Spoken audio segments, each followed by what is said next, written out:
¿Qué tal, Reyes? Soy Miguel Faría, quien les habla desde la ciudad de Maracaibo, Venezuela, para el mundo. Bueno, amados, por aquí estamos una vez más. Estamos felices, contentos de continuar llevando a efectos este gran proyecto como lo es Cápsulas del Reino. Y hoy tenemos un tema nuevo. Digo nuevo con respecto al compendio de análisis y estudios que hemos hecho a lo largo de 2 años y medio en este canal. Es nuevo con respecto a ello, sin embargo, no es un tema nuevo en la Biblia. Y vaya qué tema cuando ha sido objeto de grandes debates, de gran polémica, tema emblemático, un tema a mi juicio de verlo totalmente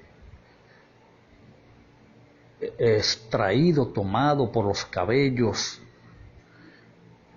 tergiversado, descontextualizado dentro de su contexto, y valga la redundancia. Por ello, pues, para mí es de imperioso interés, mientras estemos hablando de la Biblia, tocar también estos temas a los que muchos líderes religiosos le sacan el cuerpo, los torean, como diríamos en el argot venezolano. O sea, le sacan la capa para torearlos. No son capaces de estudiar, analizar y poder extraer el entendimiento correcto y producirlo, ponerlo a disposición de la humanidad, y que ésta pues pueda salir del letargo, de la ignorancia, de las tinieblas pues en las que se puedan encontrar con respecto al tema. Para ello yo le voy a invitar a que vaya a la Biblia, al capítulo número 6 de Efesios, la carta a los Efesios, capítulo 12, es allí donde vamos a estar mencionando o leyendo unas escrituras. Dice así: porque no tenemos lucha contra sangre y carne, sino contra principados, contra potestades, contra los gobernadores de las tinieblas de este siglo, contra huestes espirituales de maldad en las regiones celestes. Bueno, el tema que vamos a iniciar, le vamos a colocar por título: ¿qué fue un principado a la luz de las Escrituras?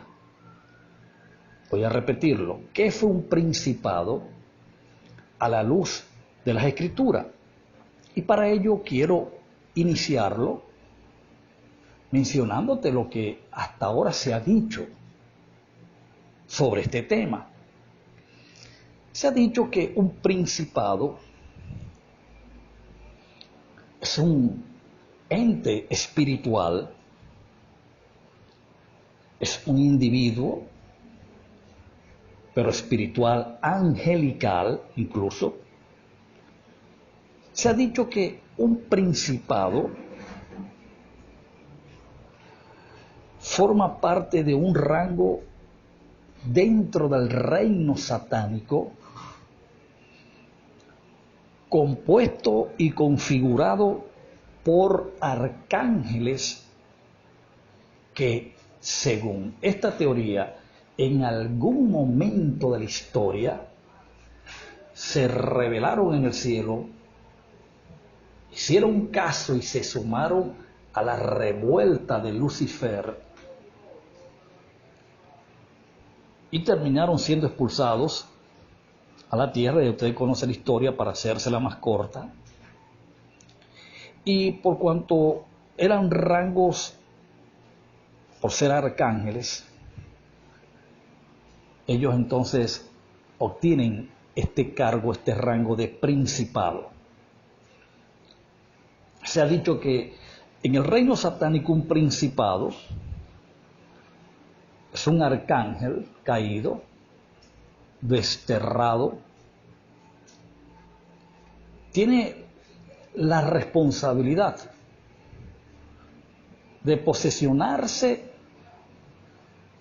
geográficamente hablando de una ciudad, de un estado, hasta de un país, de acuerdo a la responsabilidad y al poder de estos arcángeles.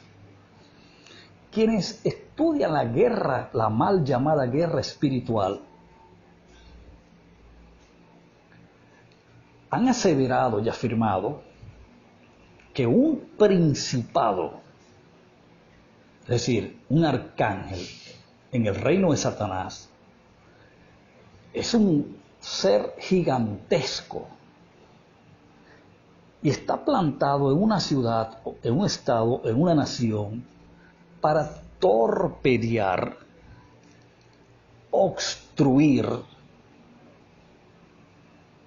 y obstaculizar las decisiones y resoluciones divinas que se toman desde el cielo, desde la eternidad, para con la tierra. Imagínate el poder que le otorgan a estos seres, supuestamente arcángeles, y qué capacidad, qué poderío tan grande tienen, según lo que se ha dicho hasta ahora con respecto a guerras espirituales. Y comienzan estos supuestos expertos de guerras espirituales a armar unas cartografías, topografías, etcétera, etcétera, para comenzar una guerra, para hacer un frente de batalla, una guerra con intercesiones proféticas, guerras espirituales y un sinfín de cosas que han inventado para sacar o limpiar los aires, despejar los aires de estos seres y que la voluntad de Dios pueda penetrar nuestro tiempo, nuestra atmósfera y establecerse en la tierra para bendecir a la humanidad y a los que están esperando y batallando para que esto sea así. Ahora, hay un detalle que se les pasa a todas las personas que sostienen este argumento con respecto a quienes son los principados. Y es que resulta y acontece que según el Salmo 119, escúchese bien, según el Salmo 119, si bien recuerdo, y deme el beneficio de la duda, ningún ángel, ningún ser espiritual, acompañante de Dios en el cielo, está hecho para violar la ley de Dios. Ningún, llámese arcángel, llámese ángel, llámese serafín, llámese querubín, está en capacidad de violar la ley de Dios, es decir, de rebelarse, de subvertir, de revertir la voluntad de Dios o cambiarla o torpedearla o obstruirla. No hay una mentira que esté más lejos de la verdad que esta locura, que esta aberración. Escúchese bien, es imposible que un ángel, que un ser angelical de cualquier género, como se le ha llamado, serafín, querubín, arcángel, pueda rebelarse en contra de Dios. Es imposible, señores. Y ya nosotros nos hemos tomado el tiempo necesario en este proyecto y en este canal, y muy sigilosamente, muy sabiamente hemos estado tocando estos temas emblemáticos, estos temas que no son fáciles de desmontar por causa de que tienen alrededor de 20 siglos o más, siendo una pauta, siendo tendencia de generación en generación. Se ha dicho lo que le acabo de decir, y eso es lo que se cree, y eso es lo que se practica ahora en lo que se conoce como el cristianismo o el mundo evangélico, a lo cual con libertad, por supuesto, me voy a referir, que es lo más descontextualizado, es lo más aberrante, es lo más descabellado, por no usar otros términos, que se haya podido hacer a manera de interpretación acerca de este pasaje de Efesios capítulo 6, versículo 12, donde se mencionan lo que son principados, potestades, gobernadores y huestes espirituales de maldad, donde Pablo dice, porque no tenemos lucha contra sangre y carne, sino contra principados, plural, contra potestades, contra los gobernadores de las tinieblas de este siglo, contra huestes espirituales de maldad en las regiones celestes. Nada más lejos que la verdad, la interpretación que hasta ahora y que por siglos se ha dado de estos pasajes. No hay nada más híbrido, más estéril que esas absurdas guerras espirituales que practica el cristianismo hoy. No hay nada más infructífero, más estéril que esas guerras espirituales que se manejan en términos de visión apostólica y profética. No hay nada que sea más de significado alguno que estas locuras o estas babosadas en las que la gente se envuelve para creerse espirituales y para creer que de alguna manera están sirviendo de cooperantes en el reino de Dios para que Dios de alguna manera pueda tener acceso a la tierra, porque de otra manera sería imposible si estas guerras espirituales, si este cuerpo a cuerpo, pues no se lleva a cabo desde la tierra a través de lo que hoy se conoce como guerra espiritual por medio de la mal llamada iglesia. Eso es la verdad. Eso es la verdad. Y permítame, a través de este nuevo estudio, este nuevo análisis en el canal, pues mostrárselo. Primero, lo que quiero que entienda es que en la Biblia, en el Nuevo Testamento, especialmente, de la única guerra espiritual que se habla, debo decir, corrijo, la única guerra espiritual de la que la Biblia habla es la guerra en contra de ti mismo. Es la guerra en contra de tu enemigo, que es tu mente. Que es tu mente con una vieja programación, con una programación traumada, marcada por el fracaso, marcada por la tristeza, por el dolor, peor aún, marcada por los dictámenes de la religión, sus tradiciones y sus costumbres. Es allí donde debes enfocar y dirigir todo tu arsenal bélico espiritual, de darle un nombre se tratara, pues es hacia ese objetivo, que es tu mente, pues que es quien conoce todas tus debilidades, porque es en ella donde están almacenadas, y es ella, por esta información, por esta programación, es que pues no avanzamos, pasan los años y seguimos estando en el mismo lugar estancados. Por eso la importancia, pues, y la urgencia de hablar y tratar de estos temas. Ahora bien, ¿qué es un principado a la luz de las Escrituras? Es el título de este nuevo análisis, de este nuevo estudio, y es hacia allá donde nos vamos a dirigir. Por ejemplo, la palabra principado es la palabra del griego arques. Esta palabra significa o denota un liderazgo, un pensamiento prevaleciente o tener la supremacía, que es lo mismo que tener el liderazgo,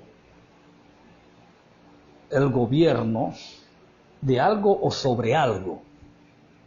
Eso es lo que implica la palabra arques del griego, que se tradujo al español por principado. Ahora, préstame atención en estos últimos 4 minutos que quedan.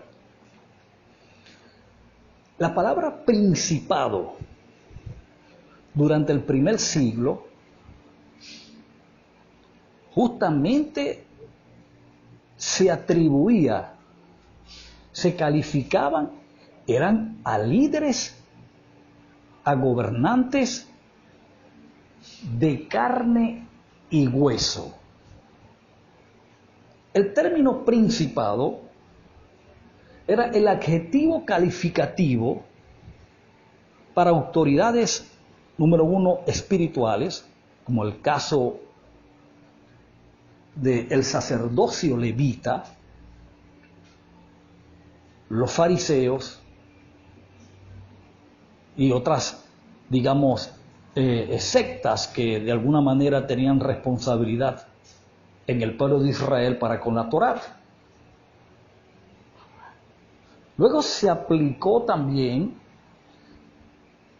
en cuanto a lo que eran los líderes políticos en el aspecto gubernamental, ¿sí? Como los emperadores, los gobernantes de regiones, los diputados del Congreso Romano recibían también la nominación o la denominación de principado. También el término se le atribuía al liderazgo militar, al alto mando militar, generales, coroneles, tenientes coroneles, comandantes, etcétera, etcétera. Nunca fue un título que describiese a un ser angelical. Bajo ningún concepto se utilizó. Cuando el término se usa para hablar de un pensamiento, un principado, mayormente tendía a describir ese pensamiento prevaleciente que pudiera estar en un individuo, que llevase al hombre o a la mujer a tomar decisiones sobre ese pensamiento de fuerza, de jerarquía, de rango, sobre el resto de los pensamientos que la persona pudiese tener con respecto a un asunto, a una particularidad en su vida. Eso es lo que se conoce a la luz, repito, del contexto del Nuevo Testamento como principado. ¿Me estoy explicando? Ahora bien, considerando el pasaje que estamos utilizando como fundamento, Efesios capítulo 6, versículo 12, el término que mencionase Pablo allí Es un término que se utiliza, o Pablo utiliza, para describir a las autoridades espirituales de la nación judía por causa del pacto de la ley, por causa de la nación. Habían autoridades divinamente, entiéndase bien, establecidas por Dios. Pero el tiempo se ha agotado y el que me queda es para darte las gracias.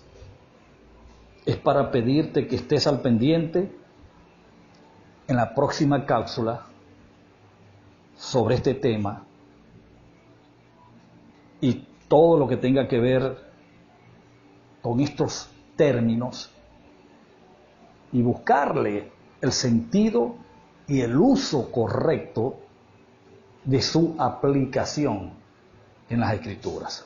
Así que te envío un fuerte abrazo a la distancia y te deseo pues que tengas un día ultra mega bendecido. Será hasta la próxima.